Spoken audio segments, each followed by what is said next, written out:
Welcome to Sai simple சமையல்.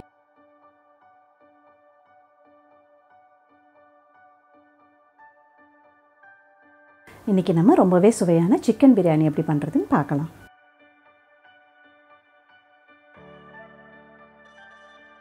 நான் 1/2 kilo chicken எடுத்திருக்கேன். 1/2 கிலோ சிக்கனுக்கு 1/2 கிலோ ரைஸ் எடுத்துக்கிட்டால் கரெக்டாக இருக்கும். முதல்ல நம்ம சிக்கனை மேரினேட் பண்ணிடணும். அதுக்கு சிக்கனில் இப்போ நம்ம மசாலாலாம் சேர்த்துடலாம். 1/2 ஸ்பூன் மஞ்சள் தூள், 1 ஸ்பூன் கரம் மசாலா தூள், 1 ஸ்பூன் சீரகத்தூள், 1 டேபிள் ஸ்பூன் மிளகாய்த்தூள், 1 ஸ்பூன் தனியாத்தூள். சிக்கனுக்கு தேவையான அளவு உப்பு சேர்த்துக்கலாம். நான் இன்றைக்கி 1 ஸ்பூன் அளவுக்கு உப்பு எடுத்திருக்கேன். 1/2 கிலோ சிக்கன் பிரியாணி செய்கிறதுக்கு நம்ம 50 கிராம் பூண்டு, 50 கிராம் இஞ்சி எடுத்துக்கணும். அது ரெண்டுத்தையும் சேர்த்து பேஸ்ட்டாக அரைச்சி வச்சுருக்கேன். அதை சேர்த்துக்கலாம்.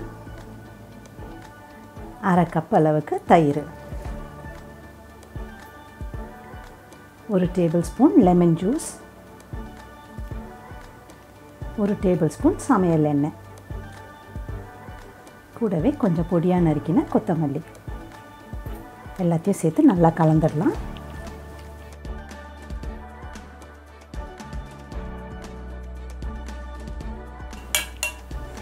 நல்லா மிக்ஸ் பண்ணியாச்சு. இப்போ இதை நம்ம 1/2 மணி நேரம் ஊற வச்சிடலாம். இப்போது சிக்கன் ஊறுற நேரத்தில் நம்ம அரிசியும் ஊற வச்சிடலாம். பாஸ்மதி அரிசி 1/2 கிலோ எடுத்திருக்கேன். இது மெஷர் பண்ணி பார்க்கும்போது இந்த கப்பில் 2.5 கப் வந்தது. அதாவது அரிசி 1 பங்குக்கு 1.5 பங்கு தண்ணி ஊற்றணும். ஆக மொத்தத்தில் நம்ம இப்போ 2.5 கப்பு அரிசி எடுத்துருக்கிறதுனால 3.25 கப்பு தண்ணி சேர்த்துக்கணும்.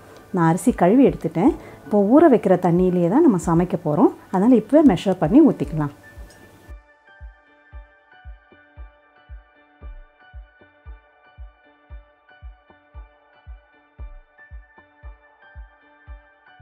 இப்போ நம்ம பிரியாணி எப்படி தாளிக்கிறதுன்னு பார்க்கலாம்.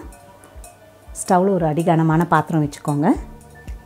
பாத்திரம் சூடானதும் 50 கிராம் எண்ணெய் சேர்த்துக்கலாம். அதில் 2 இன்ச் பட்டை, 5லேருந்து 6 கிராம்பு, 1 நட்சத்திர சோம்பு, 4 ஏலக்காய், 2 பிரியாணி இலை, 10 மிளகு, இதெல்லாம் சேர்த்து நல்லா பொரியட்டும். மசாலா பொரிஞ்சதும் அதில் 5 கீறின பச்சை மிளகாய் சேர்த்துடலாம்.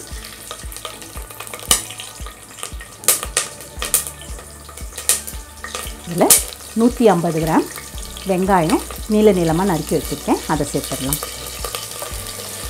அதாவது 3 மீடியம் சைஸ் வெங்காயம். வெங்காயம் நல்லா ப்ரௌன் ஆகிற வரைக்கும் வதக்கிக்கலாம்.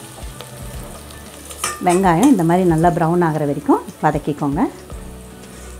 இப்போ இதில் 2 மீடியம் சைஸ் தக்காளி கட் பண்ணி வச்சுருக்கேன். அதை சேர்த்துடலாம்.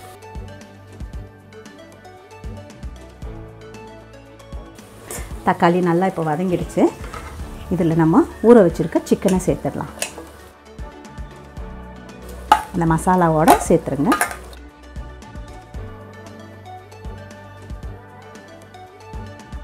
சேர்த்து சிக்கனை நல்லா வதக்கலாம்.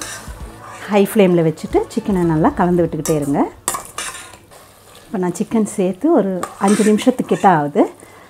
இதுக்கப்புறம் ஃப்ளேம் கொஞ்சம் குறைச்சிருங்க. மீடியம் ஃப்ளேமில் வச்சு ஒரு மூடி போட்டு சிக்கன் நல்லா வேக விட்டுடலாம்.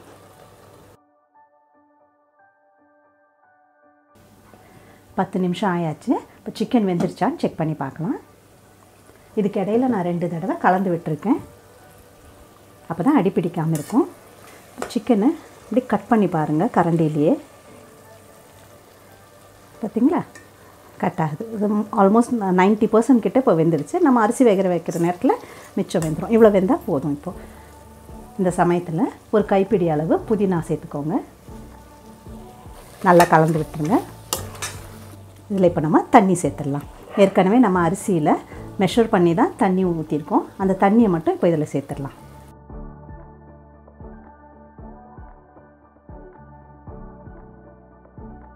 ஹை ஃப்ளேமில் வச்சுருங்க. தண்ணி நல்லா கொதிக்கட்டும்.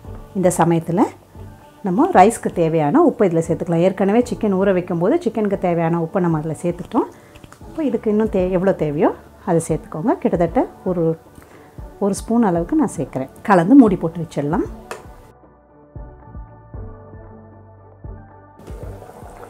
தண்ணி நல்லா கொதிக்க ஆரம்பிச்சிருச்சு. இப்போ இதில் அரிசியை சேர்த்துடலாம்.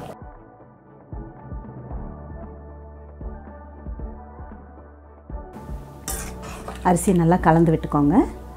கலந்துட்டு மூடி போட்டு மீடியம் ஃப்ளேமில் வச்சு வேக வச்சிடலாம். ஒரு 2-3 நிமிஷம் கழித்து ஒரு தடவை திறந்து நல்லா கலந்து விடுங்க. அரிசி உடையாமல் பொறுமையாக கலந்துடுங்க. கலந்துட்டு திரும்ப மூடி போட்டுட்டு லோ ஃப்ளேமில் வச்சுருங்க. இப்போ மூடி போட்டு நம்ம 15 நிமிஷம் ஆகுது. திறந்து பார்க்கலாம். பாருங்கள், அரிசியெல்லாம் நல்லா வெந்துடுச்சு. இந்த ஸ்டேஜில் 1 டேபிள் ஸ்பூன் நெய் சேர்த்துக்கலாம். நல்லா கலந்து விடுங்க. நம்ம இந்த மாதிரி ஃபைனல் ஸ்டேஜில் நெய் சேர்க்கும்போது நல்லா வாசனையாக இருக்கும். அரிசி உடையாமல் எடுத்து விட்டு கலந்து விட்டுருங்க.